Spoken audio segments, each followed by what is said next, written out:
تعرف إن الجسم مش شرط يستجيب لرغباتنا؟ أنا اتعلمت الموضوع ده بالطريقة الصعبة، كنت في إعدادي هندسة وواحد صاحبي وإحنا قاعدين في المحاضرة تعب. لأ تعب أوي يعني.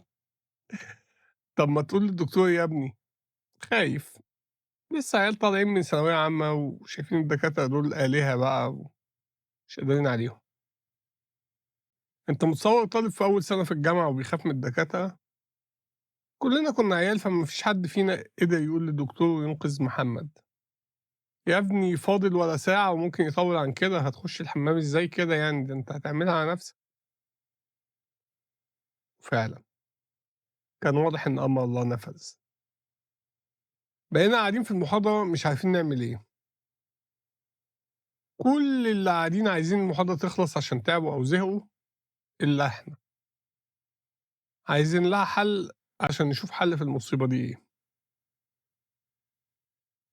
وزي كل حاجة حلوة أو وحشة، المحاضرة خلصت، يالّا جري على الحمام.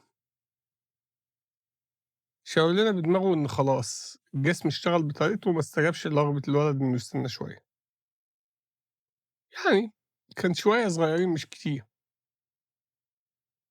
الجسم مالوش دعوة إنك في جامعة ولا إنك في مدرج ولا إن حواليك 100 طالب. طب والعمل؟ هنوديه لحد الحمامات كده إزاي؟ الحمامات كانت بعيد. أول حاجة فكرنا فيها إن إحنا نستنى لمّا الناس كلها تطلع من المدرج. لمّا كله خرج محمد وقف والمصيبة كانت واضحة جدًا. طب والعمل؟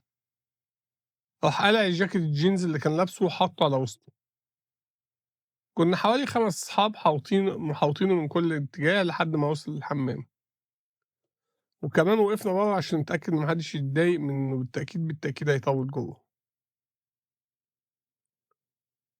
الموضوع ده لمّا فكّرت فيه، فهمت حاجة مهمة جدًا، الجسم ما بيستجيبش لرغباتنا، الجسم بينفّذ التعليمات اللي واصلة له، مهما كنا عايزين إيه.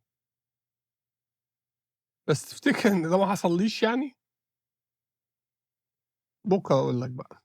قُل لي في التعليقات لو تعرف حد حصل له حاجة كده، حصل له الظرف ده كمان في مكان ما، في مكان محرج زي